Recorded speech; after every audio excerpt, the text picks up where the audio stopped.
Hello everybody, my name is Deb Tadone and I will be your professor for 414 Community. First of all, I want to welcome you each to this course. It's a course that's very close and dear to my heart. I've been working in the community field since about 1994 and have had lots of experience working with people in home care and in telemedicine. My background prior to that is working in adult med-surg in the hospital and working in an Alzheimer's unit at a local living center. Let's go on to the Moodle page.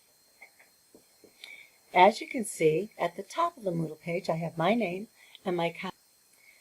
I ask that you contact me, preferably Monday through Friday between the hours of 9 a.m. and 7 p.m. If you contact me on the weekends, please leave me a text with your name and a preferred phone number to call you back at, and I'll get right back to you.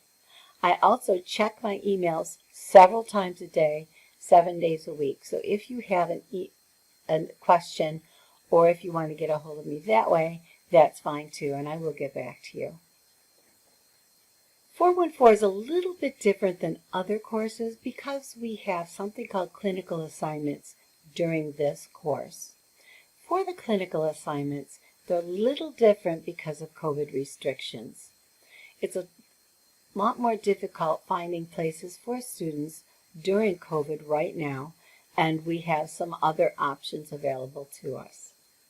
If you work at a COVID clinic, and this is in a volunteer status, which means you do not get paid for it, you can use whatever hours you use with that clinic toward your clinical practice experience. This does have to occur during 414 Community and cannot occur before or after. You can also use any kind of clinical practice experience that I've set up with you already with a place of your choice. If you have a place of your choice and it's been approved, I will have notified you. Other option we have is simulations. This was approved by New York State for a finite amount of time, and we do have approval for this course to use simulation studies in place of face-to-face on or land community practice experience.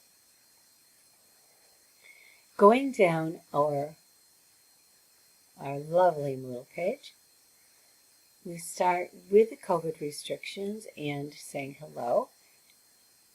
I've got our important first documents here. We have the online syllabus, which does include simulation information.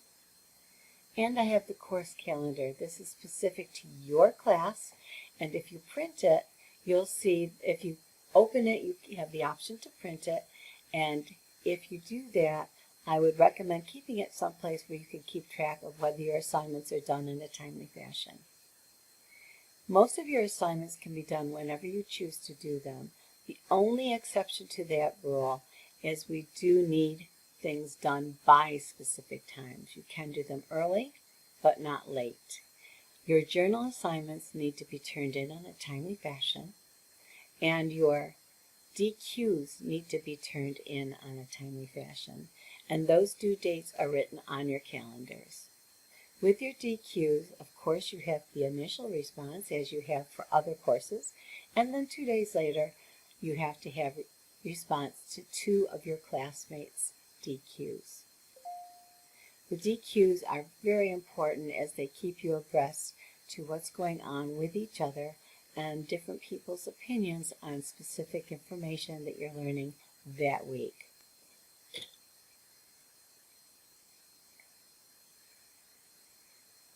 Going down, we have your logistics chart. Your logistics chart gives you information on what you should be learning each week on a week-by-week basis. There's a video on clinical activity instructions.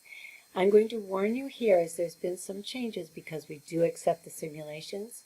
So with this, where it says 24-hour with RN preceptor at your prearranged clinical practice experience, that is changed, as I had just mentioned. But the 4 hours with the discharge planner of your choice and interviews with 2 different community agencies or resources are exactly the same without any change. So when you listen to this, listen with a little bit of a grain of salt, knowing that the 24-hour RN preceptor is different than what we might have in this video. And there is an addendum down here to give you that information also. Going down, we have your assignments, guidelines, and examples. There are 2 major assignments for this course. There's your windshield survey, which is due week 3, and your target group presentation, which is due week 7. Your windshield survey is something you will do independently, and there is a wiki here. I'm going to pull up the wiki. For the windshield survey, you are going to put down where you would like to do your survey.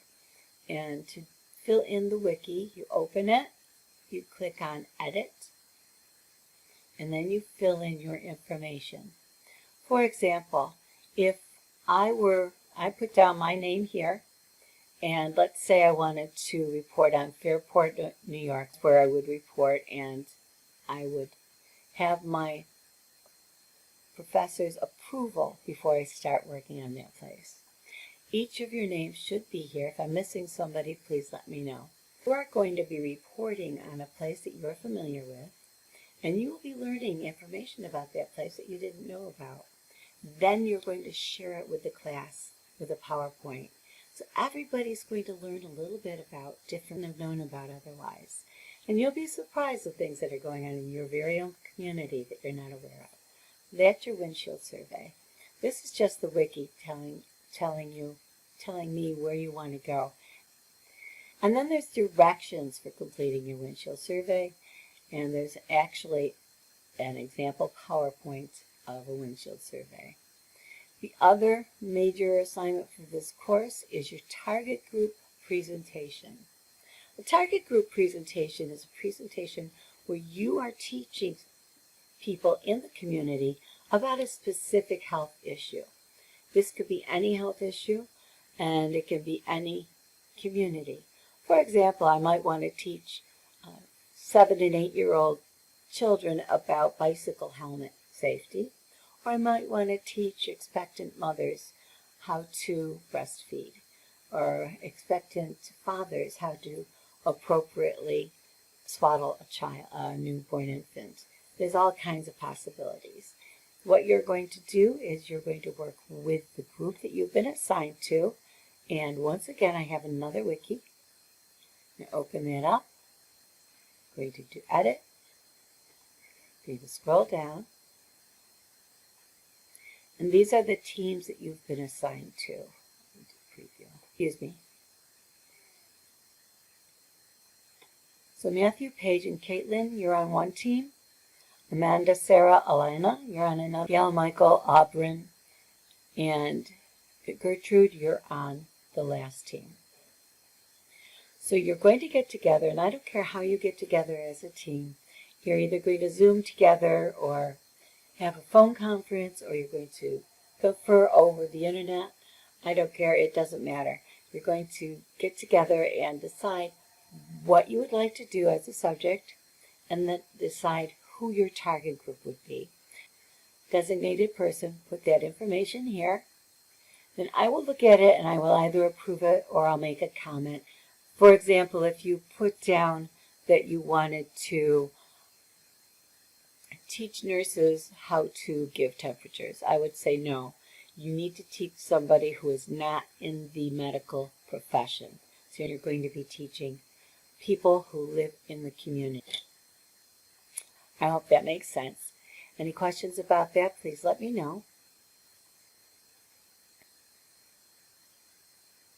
Also associated with this assignment will be a lesson plan that will be due week 6 and the presentation week 7. All the information you need for these are down here. We have your lesson plan template and an example of what it should look like when it's completed. Your instructions for your target group presentation are here. And Then we can go down. Here we have more information about your clinical practice experience, and there's a log to be completed when you do this. If you do this early, if you do your precepting early, if you do your volunteer status early, you have the absolute right to fill this out early when it's completed. Your instructions are here. Something here called signature page. When you do a face-to-face on or land community practice experience, or you do a volunteer status for your community practice experience, there's a signature page from an RN preceptor or from somebody at the clinic where you're working to put down that you were there, and we have your name, their name, for a contact person. We have the same for the discharge planner. You'll be spending 4 hours with a discharge planner of your choice. Now the thing is a discharge planner has to be a discharge planner. It cannot be a nurse who works in the field who does discharges occasionally and whose main focus is not discharge planning. It has to be a person whose main focus is discharge planning. This can be a social worker sometimes at different hospitals, or an RN, depending on where you work and who does the discharge planning there. And there is a clinical log for the discharge planning. You would complete that after your 4 hours and put that in a Dropbox way down under week 8. But as I said, that can be done early. For your interviews with your 2 different agencies, there is an interview tool for community health interview. You may choose to use this, some people do. When you talk to the person at the agency or at the resource, sometimes it's helpful to have a piece of paper in front of you with questions that you want to ask them. Don't feel obligated to ask all the questions, and don't feel like you can't add some questions of your own. Rubrics are all included here. So the rubrics are all at the top under the rubrics tab. So we have the rubrics for your DQs responses, journals, windshield survey, lesson plan for your target group presentation, and the rubric target group presentation. I highly recommend before you do any project to look at that rubric to assure you haven't done too much or you haven't done too little. So look at your rubrics before you start an assignment and after you've completed it. Make sure that you haven't done too much or too little. It just makes good sense, and it's something that is very helpful. Down here we have clinical virtual simulations. This is something we have approval to use right now in place of a clinical practice experience. If you choose to use this, note that each of these is worth a certain amount of hours. Your emergency room simulation game is worth 8 hours. Your home care visit is worth 8 hours. Your mental health is worth 4 hours. And your cultural transgender is worth 4 hours. So each of these is worth a certain amount of hours. If you do some clinic time, let's say you work in a clinic for 16 hours, then you can supplement the rest of that 24 hours you need with 8 hours of experience from any of these.